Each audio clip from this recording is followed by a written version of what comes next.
ఓం సాయి ఈశ్వరాయ విద్మహే సత్యదేవాయ ధీమహి తన్నో సర్వం ప్రచోదయాత్.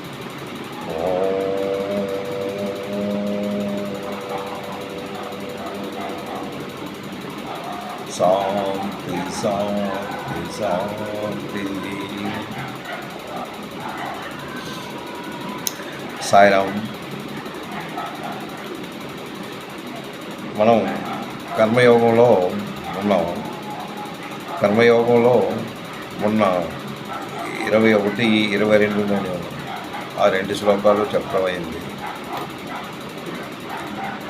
అంటే ఇంతవరకన్నా భగవంతుడు చెప్పే శ్లోకాలు.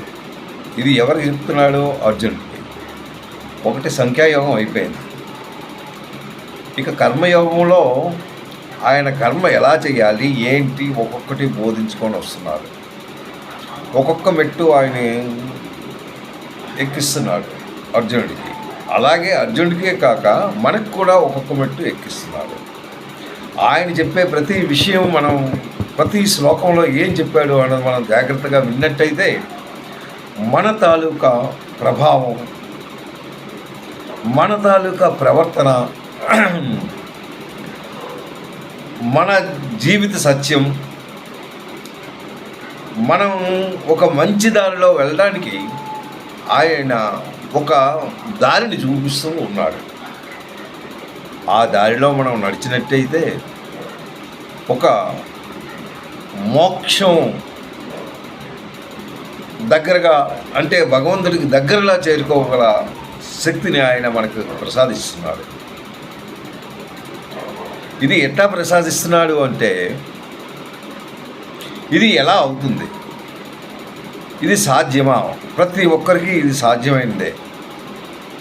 ఎవరైనా దానికి చేరుకోగలరు. కానీ దానికి కొన్ని నియమాలు ఉన్నాయి. ఆ నియమాల ప్రకారం మీరు వెళ్ళినట్టయితే తప్పక మీరు చేరుకోగలరు. There is a 5 D marks are there. అవి ఏంటి అన్నది మనం తెలుసుకుంటే ముందు మనలో మనం ఆలోచన శక్తిని మనం పెంచుకుంటాం. ఏంటి మనకి ది ఫస్ట్ ఏంటంటే డెడికేషన్ అయి ఉండాలి. First D is dedication. The second D, dedication అయితేనే డివోషన్, భక్తి ఏర్పడుతుంది.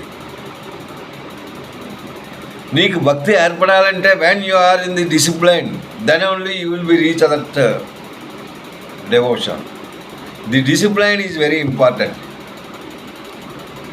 What is the discipline? Discipline అంటే నీ తాలూకా ప్రవర్తన నువ్వు మార్చుకోవాలి. నీ ప్రవర్తన ఎలా ఉండాలి, నీ డిసిప్లైన్ నువ్వు చూసుకో. అంటే నీ డిసిప్లైన్ అంటే నువ్వు ఏదైతే అనుకుంటున్నావో, నీ తాలూకా శరీరాన్ని నువ్వు ఏ విధంగా నడిపించుకుంటావు, నువ్వు ఏ విధంగా భక్తి మార్గంలో నువ్వు వెళ్ళగలవు, ఇవన్నీ ఆధ్యాత్మిక చింతనలు. నువ్వు నువ్వు ఏ రోజైతే ఆధ్యాత్మికలో నువ్వు వెళ్తావో ఆ రోజే నీ తాలూకా పద్ధతులన్నీ మారుతాయి. The one by one. The first is dedication అయి ఉండాలి. You must be dedicate. The second is devotion, అంటే భక్తి మార్గంలోకి వెళ్ళాలి. నువ్వు భక్తి మార్గంలో వెళ్ళాలి అంటే నీ డిసిప్లైన్ మారాలి. నెక్స్ట్ డిక్రిమినేషన్. వాట్ ఈస్ ది డిక్రిమినేషన్ అంటే నీలో నువ్వు విచారణ చేసుకోవాలి. What I am having the trouble, నాలో ఉన్నది వీక్నెస్ ఏంటి, నా వీక్నెస్ ఏంటి అని నువ్వు తెలుసుకో. That is called discrimination. నీలో నువ్వు విచారణ చేసుకోవాలి. అప్పుడు నువ్వు రీచ్ అవ్వగలవు. నెక్స్ట్ ఏంటి? డిటర్మినేషన్. నీలో ఏమాత్రం పట్టుదల లేకపోతే nothing will be happen. You are not able to reach that point. నీలో డిటర్మినేషన్ ఉండాలి, పట్టుదల ఉండాలి. నేను ఈరోజు తెల్లవారు 4 గంటలకు లెగుస్తాను అంటే లెగాలి. ఆ పట్టుదల నీలో రావాలి. పట్టుదల రావాలంటే డిసిప్లైన్ ఉండాలి. నీ డిసిప్లైన్ నీలో ఉండాలి. నీలో డిసిప్లైన్ లేకపోతే నువ్వు ఇతరునికి డిసిప్లైన్ గురించి నువ్వేం చెప్పగలవు? First you have to change your life. అది అవి ఉంటేనే నువ్వు ఆధ్యాత్మిక చింతనకు వెళ్ళగలవు. లేకపోతే నువ్వు ఆధ్యాత్మిక చింతన అన్నది మీ ప్రతి ఒక్క మనిషికి అవసరం అవసరం అవసరం. ఇది ఎంతో ముఖ్యమైనది. మీ లైఫ్కి మంచి దారికి తీసుకెళ్ళేది అదొక్కటే. మీకు లైఫ్ మళ్ళీ మళ్ళీ మళ్ళీ మళ్ళీ దొరకదు. మీరు ఏం చేయాలన్నా ఇప్పుడే చేయొచ్చు. మానవ రూపం అది మామూలుది కాదు. దేవతల రూపం వదిలేయండి. దేవతలు అంటే అది ఇంద్రుడు. అక్కడ ఉన్న వాళ్ళకి ఆ కెపాసిటీ లేదు. ఒక్క మానవుడికే ఇచ్చాడు భగవంతుడు ఆ కెపాసిటీ. ఏంటి ఆ కెపాసిటీ అంటే భగవంతుని తెలుసుకోవడానికి. భగవంతుని తెలుసుకోవడానికి ఓన్లీ మానవులకే ఇచ్చాడు. అందు గురించి you have to look, you have to proceed. నీలో నువ్వు నీ చేంజెస్ రావాలి. చేంజెస్ రావాలి అంటే నువ్వు ఒక జ్ఞానాన్ని సంపాదించుకోవాలి. ఇది అంతను జ్ఞానం తాలూకా ఒక సిద్ధి, అంటే ఒక మూట. ఇదంతా ఏంటది అంటే గ్రంథాలు. మనకి ఎన్నో గ్రంథాలు ఇచ్చాడు. ఇందులో గీత అన్నది అతి ముఖ్యమైనది. భాగవతం అది రెండవది, రామాయణం, నెక్స్ట్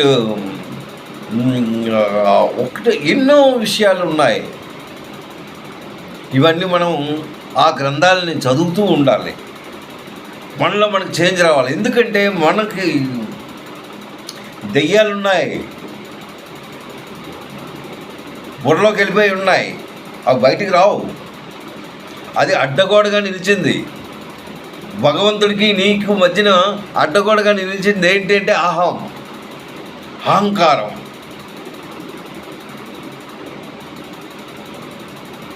లోభం. ఇవన్నీ నీకు అడ్డగోడగా నిలిచిపోయాయి. దాన్ని ఛేదించుకుంటూ నువ్వు వెళ్ళాలి అంటే నీకు ఈ గ్రంథాలని నీకు అనిపెట్టుకొని నీ దగ్గరగా నువ్వు చేరుకోవాలి.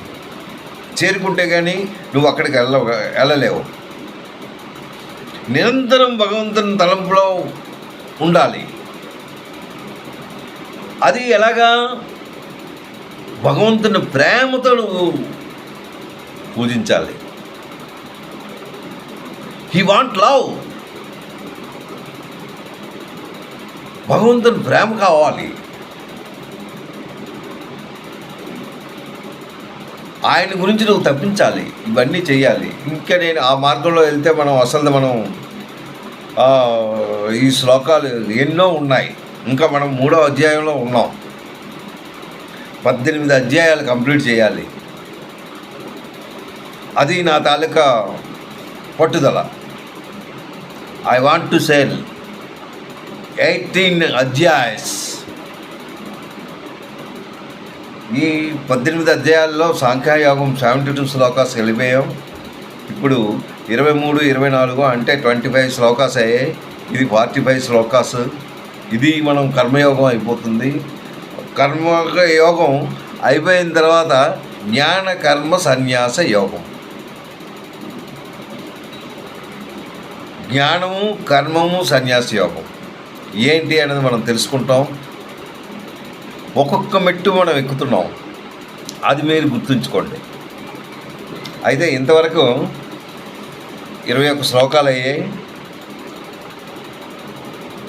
ఏంటి ఆ 21 శ్లోకాలు అంటే, యజ్జాచరిత శ్రేష్ఠ దత్త దేవతరో జన స యత్ ప్రమాణం కురితే లోకస్థదను వర్తతే, తను అనువర్తతే, దాన్ని అనుసరించి ప్రవర్తించాలి అనేసి భగవంతుడు ఎవరికి చెప్తున్నాడు? అర్జునుడికి చెప్తున్నాడు. ఎవరైతే శ్రేష్ఠులో, ఎవరైతే ఆ భగవంతుని రీతిలో ఉన్నారో, ఎవరైతే జ్ఞానాన్ని సంపాదించారో, ఎవరైతే ఈ గ్రంథాలను చదువుతూ ఒక మంచి స్థలానికి వెళ్ళారో, అంటే జ్ఞానం అంటే ఏంటి, కర్మ అంటే ఏంటి, ఆత్మ అంటే ఏంటి, ఇవన్నీ ఎవరైతే తెలుసుకున్నారో వాళ్ళే జ్ఞానులు. వాళ్ళు శ్రేష్టమైన పురుషులు. మీకు శ్రేష్టం కావాలంటే నీలో ఉన్న కల్మషం అంతా పోవాలి. ఆ కల్మషం పోవాలి అంటే నువ్వు ఆ కల్మషం పోయినప్పుడే నువ్వు శ్రేష్టమైన వాడు. శ్రేష్టమైన పురుషులు ఎలా ఉంటారో చెప్తున్నాడు. వాళ్ళు చెప్పే రీతిలో నువ్వు నడవాలి. వాళ్ళు ఎలా చెప్తున్నారు? వాళ్ళు శాస్త్రయుక్తంగా అన్నీ చెప్తూ ఉంటారు. శాస్త్రంలో ఏం చెప్పారో ఆ విధంగా అన్నాం. అంటే మనం శాస్త్ర ప్రకారం మనం నడుచుకుంటున్నామా? మనకు అహం అన్నది చాలా ఎక్కువగా ఉంటుంది. అది చాలా పెద్ద దెయ్యం. ఎవరి మాట వినం, ఎవరు చెప్పింది వినం, మనం చెప్పిందే నీతి, అంతే. అయితే అది మీకే కాదు, అది నాకు కూడా వర్తిస్తుంటుంది. నేను సాయశక్తిలో నా ప్రయత్నంలో నేను ఉంటాను. నేను ఈరోజు ఇది చెప్తున్నాను అంటే ఇది భగవంతుని తాలూకు ఆశీస్సులు. నేను చెప్పింది ఏం లేదు, నథింగ్. I am zero. ఆయన నాతో తెప్పిస్తున్నాడు, నేను మీకు చెప్తున్నాను, అంతే. అయితే శ్రేష్ఠమైన పురుషులు, ఆ శ్రేష్టమైన పురుషులు ఎవరైతే ఉన్నారో వాళ్ళు గురువులు. వాళ్ళ దగ్గర నేర్చుకుంటారు. ఆ గురువు ఎలా చెప్తే అలా వినడమే, అంతే. అతను చెప్పిన ప్రకారం ప్రతి ఒక్కరూ ఫాలో అవుతారు. అది అతను 21వ శ్లోకంలో ఆయన శ్రేష్టమైన వాడు ఏం చెప్తాడు? నీ తాలూకా కర్మలు చక్కగా చెయ్యాలి. ఏంటి నీ కర్మలు? శ్రేష్టమైన కర్మలు. శ్రేష్టమైన కర్మలు ఏంటంటే నువ్వు వర్ణాశ్రమంలో ఉన్నప్పుడు నీ వర్ణానికి ఏదైతే చెయ్యాలో ఆ వర్ణ ప్రకారం నువ్వు ప్రతిదీ చేస్తూ ఉండాలి. అది అక్కడ చెప్పవలసింది. వర్ణాశ్రమంలో ఏంటి అంటే నీ వర్ణ ప్రకారము నీ తాలూకా కర్మలు నువ్వు చెయ్యాలి. ఇన్ కేసు నీ వర్ణ ప్రకారం నువ్వు చెయ్యలేదనుకో, మొత్తం అంత కూని అయిపోతుంది. అంటే ఏంటి కూని అవ్వడం అంటే? ప్రవర్తనలు అన్నీ భంగం అయిపోతాయి. ధర్మాశ్రమం అంటే నీ వర్ణాశ్రమంలో ఉన్న కర్మలు చేయకపోయినట్టయితే అది చాలా నష్టపోతారు. ఏంటి వర్ణం? రైతు ఉన్నాడు, ఆయన చేసిన పని ఆయన చెయ్యాలి, ఆయన కర్మ ఆయన చెయ్యాలి. ఆ కర్మ చేసినట్టయితేనే పంటలు పైకి వస్తాయి. ఆ పంటలు వచ్చినవి ఆయన అమ్ముతారు. అది మన కష్టార్థకంగా వచ్చిన డబ్బులతో అవి మనం కొనుక్కుంటాం, తింటాం. ఇవన్నీ అక్కడ స్టాపే అవుతుంది. కుమ్మరు ఉన్నాడు, ఆడు ఆ వర్ణాశ్రమంలో ఉన్న పని ప్రకారం ఆయన చేయాలి. చాకలి ఆయన పద్ధతిలో ఆయన చేయాలి. మంగలి ఆయన పద్ధతిలో ఆయన చేయాలి. ఎవరి తాలూకా వర్ణాన్ని బట్టి వాళ్ళు ఆ పని చేసినట్టయితే అన్ని కార్యక్రమాలు చక్కగా వెళ్తాయి. ఇన్ కేసు వాళ్ళు చేయనట్టయితే ఒక్కొక్కటి డౌన్ అయిపోతూ ఇంకా నష్టానికి గురవుతారనమాట. ఇది మొత్తం అల్లకల్లోలం అయిపోతుంది, లోకమే అల్లకల్లోలం అయిపోతుంది. అందు గురించి ఫస్ట్ నీ కర్మ ఏంటి, భగవంతుడు నీకు ఏంటి రాశాడు, దాని ప్రకారం నువ్వు నడుచుకుంటూ వెళ్ళాలి. అది ఈ శ్లోకంలో అతను చెప్పాడు. తర్వాత శ్లోకంలో ఏం చెప్పాడో చూద్దాం. నాకు నమే పార్థాస్తి. పార్థ అంటే అర్జున, అస్తి నీ తాలూకా కర్తవ్యం త్రిలోకేషు కించన. త్రిలోకేషు అంటే 3 లోకాలు. కృష్ణుడు చెప్తున్నాడు, ఈ 3 లోకాల్లో నేను కర్మ చేయాలి, కానీ నా కర్మ ప్రకారం నేను కర్మ చేస్తున్నాను. దేని గురించి అంటే లోకా సమస్త సుఖనోభవంతో, అందరూ సుఖంగా ఉండాలి అన్న భావనతోనే నేను చేస్తున్నాను. ఏంటి ఆయన కర్మ చేశారు? ఆయన కర్మ ఎలా చేస్తున్నారు? పుట్టింది ఒక దగ్గర, ఆయన పెంపకం ఒక దగ్గర. ఆ పెంపకంలో ఎక్కడ గొల్లవాళ్ళ ఇంట్లో పెరుగుతున్నాడు. అక్కడ ఆ కర్మ అతను చేశాడు. అక్కడ చేయకపోతే అక్కడ అవ్వదు. ఆవులు కాపరిగా వెళ్ళారు ఆయన, ఆవులను తోడుకుంటూ వెళ్ళారు. ఎందుకు అక్కడ చేయవలసి వచ్చింది? ఆ కర్మ అక్కడ తప్పదు. ఇన్ కేసు అతనే కానీ చేయకపోతే అక్కడ లోకం సుఖంగా ఉండదు. ఆయన వర్ణ ప్రకారం ఆయన చేయవలసిందన్నీ చేస్తూనే ఉన్నాడు. అదే ఇక్కడ చెప్పాడనమాట. నమే పార్థస్తి కర్తవ్యం త్రిషు లోకేషు కించన అవాస్తవ్యం. అయితే నేను ఈ కర్మ ఎందుకు చేస్తున్నాను?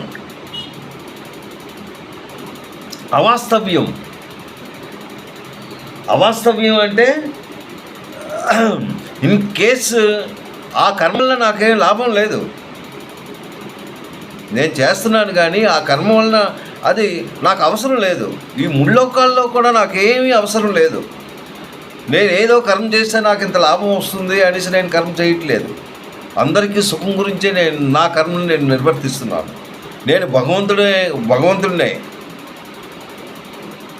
కానీ మానవ రూపంలో ఉన్నాను. ఆ మానవ రూపంలో ఉంటూ నా కర్మను నేను నిర్వర్తిస్తూ నా పని నేను చేసుకుంటున్నాను. నాకు చేయవలసిన పని ఏమి లేదు.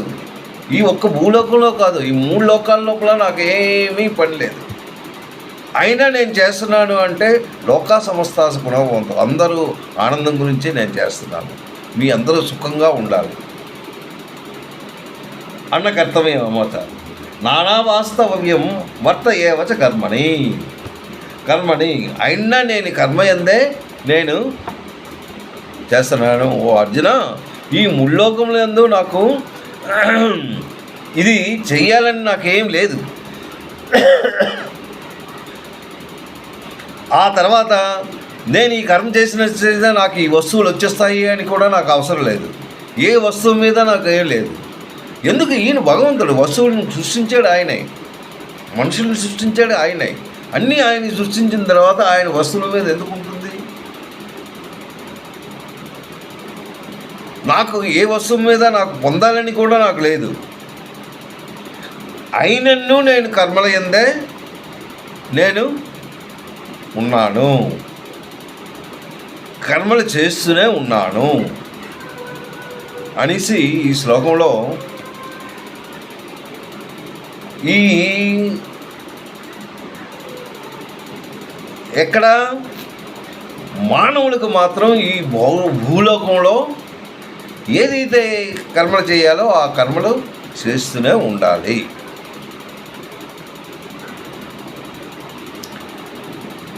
అనేసి ఈ శ్లోకంలో నమే పార్థాస్తి కర్తవ్యం త్రిసు లోకేశ కించన నానావాస్తమ అవాస్తవ్యం అనావస్తం పొందబడకుండా లేదనమాట. ఏవచ కర్మాణి అనేసి ఇక్కడ 22లో చెప్తూ 23లో ఏడు చెప్పాడో విన్నాం. యది వ్యూహం నవర్తాయం జాతు కర్మణ్యతంద్రితః మమ వర్మాణువర్తంతే మనుష్యాః పార్థ సర్వసః యది హ్యహం అహం నేను, అది ఒకవేళ, అది అంటే ఒకవేళ, హం నేను, వర్తేయం ఇక్కడ వర్తేయం అంటే ఇన్ కేసు నేనే కానీ కర్మ చేయకపోయినట్టయితే లోకం సుఖంగా ఉండదు అనేసి ఇక్కడ చెప్తున్నాడు. జాతు కర్మణ్య తంత్రిత, అక్కడ అతంత్రిత,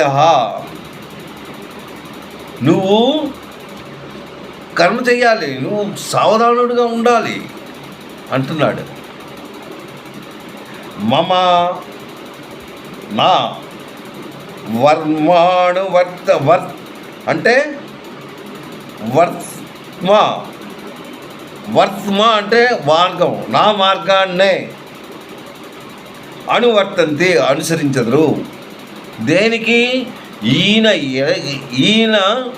ఏంటి అందరికీ గురువు. ఈయన ఎలాంటి కర్మ చేస్తున్నారో అందరూ కూడా ఆయన బాటలోనే వెళ్ళడానికి అవుతుంది. ఆయన బాటలో వెళ్ళెదరు. ఎప్పుడైనా నేను సావధానుడైన కర్మల యందు ఇన్ కేసు నేను నా కర్మలు చేయకుండా నేను ఎక్కడైనా కూర్చుండిపోయినచో, నేను కర్మ చేయలేకపోయినచో లోకానికి చాలా హాని కలుగుతుంది. ఆయన అక్కడ కర్మలు చేస్తున్నాడు కనుకే అందరినూ లోక సమస్త సుఖనో భవంతు. ఎందుకనగా మనుషులందరూ అన్ని విధముగా నా మార్గాన్నే అనుసరింతురు. ఆయన సాక్షాత్ భగవంతుడు. ఆయన మార్గాన్ని అనుసరించకపోతే అవుతుందా? మనం ఊపిరి కూడా తీసుకోలేం, ఒక్క సెకండ్ కూడా ఉండలేం. అంటే ఆయన చెప్పే మాట, ప్రతి ఒక్క మాట, ప్రతి మార్గం, ప్రతి ఇది మనం అనుసరిస్తూనే ఉండాలి. అది ఆయన చెప్పింది. అక్కడ ఆయన చెప్పింది అదొక్కటే. ఓ పార్థ, నేనే కానీ కర్మ చేయకుండా ఉన్నట్టయితే మొత్తం లోకం అంతను ఒక లోకం అయిపోతుంది, చాలా ప్రమాద పరిస్థితిలో ఉంటుంది. అందరూ నేను నా మార్గంలోనే వెళ్తారు. ఎందుకంటే ఆ కృష్ణలీలలో ఒకసారి చదవండి. ఆయన కృష్ణలీలలో ఏం చేశారు, ఎంతమందిని ఆకట్టుకున్నారు. భగవంతుడు ఎంతమంది గోపులు ఉన్నారు. ఆయన చిన్నవాడా? నిజంగా ఆ కృష్ణలీలలు మనం చదువుతుంటే కళ్ళంటే నీళ్ళు వచ్చేస్తాయి. ఆయన తాలూకా ప్రేమను అంతమంది ఆకట్టుకున్నాడు. అలాంటి మహానుభావుడు. సో అది 23. 24లో ఏం చెప్తాడో నేను చెప్తాను. ఇది ఒక్కొక్క ఘట్టం అన్నమాట. అంటే భగవంతుడు ఏం చెప్తున్నాడు, ఏమిటి మనం వింటున్నాం, అవన్నీ మనం జాగ్రత్తగా వింటూ మన కర్తవ్యాన్ని మనం నిర్వర్తించుకుందాం. సాయిరామ్.